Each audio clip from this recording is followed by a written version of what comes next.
5 ফেব্রুয়ারি ভারতের রাজধানী দিল্লির বিধানসভা নির্বাচন, ফল ঘোষণা 8 ফেব্রুয়ারি। এবারও কি মুসলিম ভোটাররা পারবেন ভারতের রাজধানীতে প্রধানমন্ত্রী মোদি আর অমিত শাহর বিজেপিকে ঠেকিয়ে দিতে? তাই যদি হয় তাহলে টানা 7 বারের পরাজয়ের স্বাদ নেবে ক্ষমতাসীন গেরুয়া পার্টি। রাজনৈতিক বিশ্লেষকরা বলছেন উগ্র সাম্প্রদায়িকতার পাশাপাশি এবারের নির্বাচনে ফ্যাক্টর হয়ে উঠতে পারে শেখ হাসিনার ভারতে অবস্থান। রাজনীতি বিশ্লেষকদের মতে দিল্লি থেকে প্রায় 1,500 কিলোমিটার দূরের বাংলাদেশ এবারের দিল্লি নির্বাচনে বড় প্রভাবক হতে পারে। এই নির্বাচনকে কেন্দ্র করে যেন আটঘাট বেঁধে নেমেছে বিজেপি। প্রচারণায় নেমেছেন খোদ প্রধানমন্ত্রী নরেন্দ্র মোদী থেকে স্বরাষ্ট্রমন্ত্রী অমিত শাহ, প্রতিরক্ষামন্ত্রী রাজনাথ সিং এর মতো হেভি ওয়েট নেতারা বরাবরের মতো ব্যবহার করছেন মুসলিম বিরোধী সাম্প্রদায়িক কার্ড। আর এর সাথেও যুক্ত বাংলাদেশ। গত 5 আগস্ট ছাত্র আন্দোলনের পর বাংলাদেশে সংখ্যালঘু নির্যাতনের মিথ্যা তথ্য দিয়ে চেষ্টা করছেন হিন্দু ভোটারদের টানতে। বিজেপির প্রচার সেল প্রচার করছে আম আদমি পার্টির মদদেই বাংলাদেশি অবৈধ অনুপ্রবেশকারী ও রোহিঙ্গা শরণার্থীরা জাল আধার, প্ল্যান বা ভোটার কার্ডের মতো ভারতীয় পরিচয়পত্র জোগাড় করে ভারতের মাটিতে জেঁকে বসেছে। বিজেপি এসব কথা বললেও শেখ হাসিনাকে ভারতে আশ্রয় দেয়া নিয়ে এইবারের নির্বাচনে বেকায়দায় পড়তে পারে বিজেপি।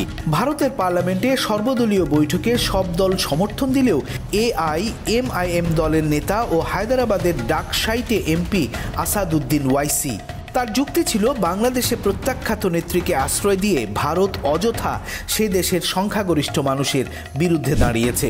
শেখ হাসিনাকে অবিলম্বে ভারত ছাড়তে বলা উচিত এমনও যুক্তি দিয়েছিলেন তিনি। অনেকে বলছেন শেখ হাসিনাকে কেন্দ্র করে ভারত বাংলাদেশ অস্থিরতার কারণে ক্ষতিগ্রস্ত হচ্ছে ভারতের অর্থনীতি, আর এর বড় দায় নরেন্দ্র মোদী আর তার দল বিজেপির। প্রতিপক্ষ আম আদমি পার্টির অভিযোগ উগ্র হিন্দুদের উস্কাচ্ছে বিজেপি। মুসলিম ভোটার আর দলিত ভোটারদের দেখাচ্ছেন টাকার লোভ, আর তাতেও যদি কাজ না হয় দিচ্ছেন নানান ধরনের হুমকি। বাংলাদেশের নির্বাচনের মতো ভোটের আগের রাতে নির্বাচন কমিশনের বিরুদ্ধে অনেকগুলো অভিযোগ নিয়ে হাজির দিল্লির সাবেক মুখ্যমন্ত্রী কেজরি আগারওয়াল। নির্বাচন কমিশনকে তিনি বলেন, পুলিশের গুন্ডামির জন্য, বিজেপির গুন্ডামির জন্য হয়তো মানুষ ভয়ে ভোট দিতে বের হবেন না। সেক্ষেত্রে নির্বাচন কমিশনকে সুনিশ্চিত হতে হবে যে ভোটাররা যাতে ঘর থেকে বের হতে পারেন। তৃতীয় কথা হলো, এটা একটা বড় আশঙ্কার কথা যে হয়তো আজ রাতে পয়সা দিয়ে, ধমক দিয়ে ভোটের কালি ওদের আঙুলে লাগিয়ে দেয়া হতে পারে, যাতে তারা ভোট দিতে না যেতে পারে। শুধু বিজেপি নয়, কংগ্রেসও এবার চায় হারানো দুর্গ ফিরে পেতে। কংগ্রেসের হয়ে প্রচারণায় আছেন লোকসভার বিরোধী দলীয় নেতা রাহুল গান্ধী, সাংসদ প্রিয়াঙ্কা গান্ধী এবং দলের সভাপতি মল্লিকার্জুন খাড়গের মতো নেতারা। আম আদমি পার্টির হয়ে প্রচারে ছিলেন দলের সুপ্রিমো অরবিন্দ কেজরিওয়াল এবং মুখ্যমন্ত্রী আতিশির মতো নেতা নেত্রীরা।